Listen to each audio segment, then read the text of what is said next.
Hey guys, and welcome back to the Unfiltered Gamer Board Game Spotlight. Today's game of the Spotlight is Escape the Dark Castle. It's an atmospheric adventure board game for 1 to 4 players. In the game, to Escape the Dark Castle, you're going to be starting off in a cellar, or basically like a prison, and it kind of runs in the same lines as those written RPG style, where you have to go to try and get out of the castle, and you're meeting things and greeting things all along the way.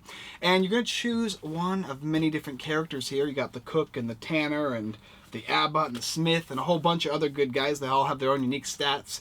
And you're going to meet all your friends up, and you're going to try and get out. And then you're going to make a deck of dungeon cards, as well as a special random secret glass final boss. And you're going to be going through the dungeon. And if you can escape the dungeon, you win. And if you don't, well, you and your friends all perish in a dilapidated, grotesque, nasty dungeon.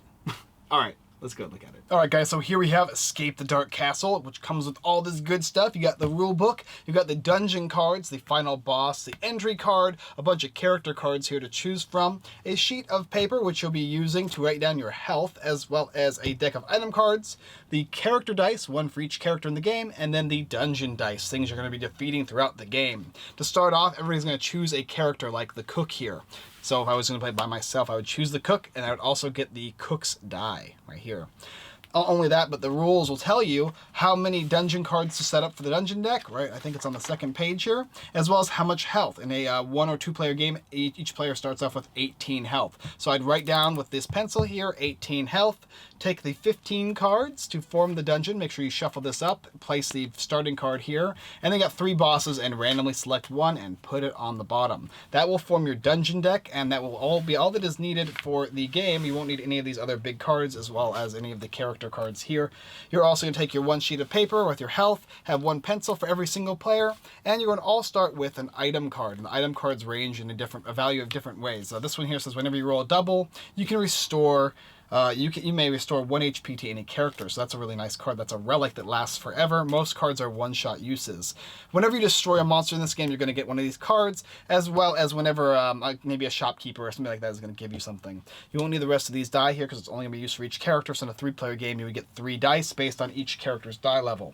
Alright, so now you've got these things ready for the cards, and you're going to take the first card and flip it over. And it's going to say, after years of incarceration in the depths of the Dark Castle, you finally break out to find yourself free from your cell. In a small stone room adjoining the cell block stands an old wooden chest. The lock is open. So now you get to draw one item card. It even tells you to do that. And then it continues, and it says turn the next card over. So this will be gone. You don't need to use that anymore. And for subsequent games, you probably don't need it as well. But it's a nice little beginning intro. You flip over the card here for the dungeon, and as you can see, it tells you what happens, that flavor text.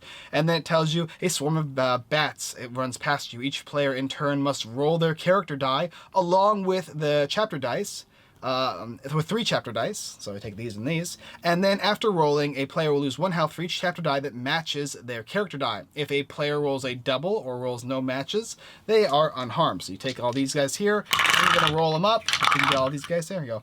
And so I've got the fist here, and then I've got all these guys coming out here, and I got 2 fists, so my character would take 2 damage. And then we would move on from the card. This card is obviously not a monster, so we're not actually fighting it. We don't get a new item card, unfortunately. We would flip over the next one, and we would continue. The bottom of all these cards, as you can see, has different symbols on them. Whenever one of these cards gets put up, you're going to add the chapter dice right there, and then include the amount of players, which is just 1 player here. You're going to roll that die based on the number of players, so 1 player, 1 die. And then you're going to read whatever this says, as well as beginning combat, and you're going to be using your character to roll the die.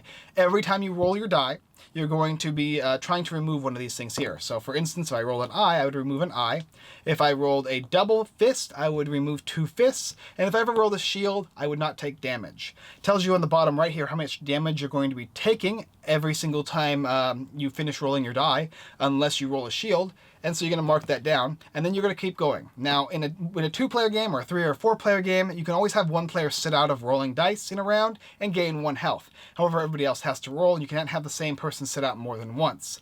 And so you would continue rolling. So if I got rid of this, that'd be fine. I'd roll again after taking a damage, and I get rid of one of these, take another damage, and you would keep going and cook. So here's another one, and I would keep rolling. I need to get this guy here, and I would remove this. If I did that, I would have defeated this guy. I get a new card, and I can only hold 2 at any point in time. I could use this this to heal myself 1. And this says over here, whenever you roll a double, you can restore 1 HP to any character. So if I were to have rolled this guy here, for this, I would get actually 2 damage for this type of die, as well as a shield not taking damage, and I would heal 1. So that's a pretty good card right there.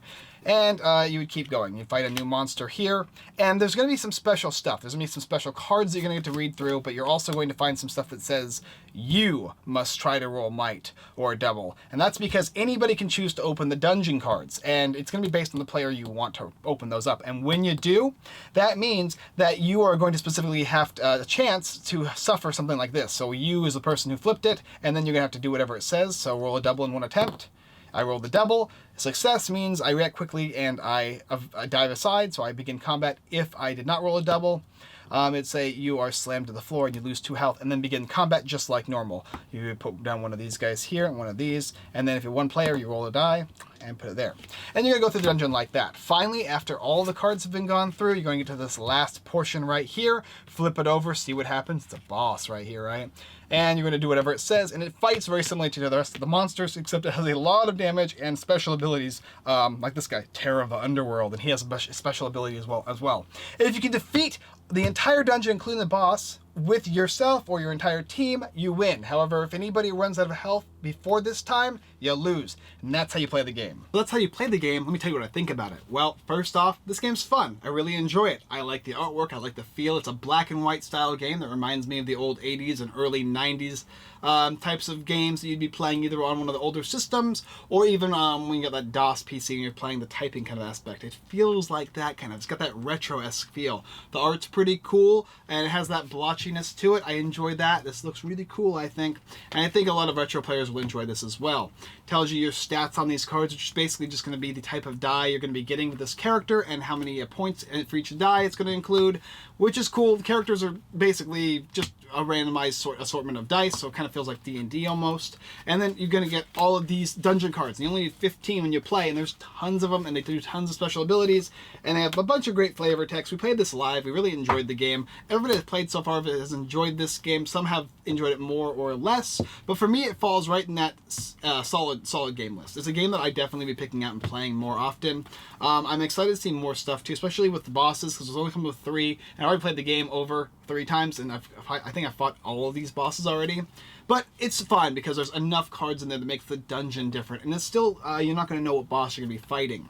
The items deck is cool. I want more though, because I like these relics, and I sometimes don't get them in an entire game because there's only 3 or 4 of them, and they're cool. Some of them let you discard a card to avoid damage or gain health. Some of them let you re-roll your die, or whenever you roll double, something happens. You've got armor, you'll take less damage. Flail, once per round in combat, you can roll. If you roll cunning, you can roll again and choose which of the 2 of the results apply. And those are the basic aspects of the cards. Most of them are going to be healing, which is going to be what you need in the game. It's difficult. We lost our first 2 games. However, it's fun because it's difficult. You play it again and again because you're just like, oh, almost got there, let's do it again. And the bosses are challenging. And I think the less players you play, is the more difficult as well. In fact, I'm almost positive it's more difficult with less players. And so if you like a strong, challenging solo game, you can do it. Now, this game is obviously not really a micro game. It's not something you could play on a train or a plane, really. But it's small, and it's portable, and it's easy to teach. I taught you in like probably 3 or 4 minutes. That's pretty much all you need to know about the game. And it comes with everything you need to play the game. Very, very simple, elegant, a very, very fun experience. I liked it. Escape the Dark Castle.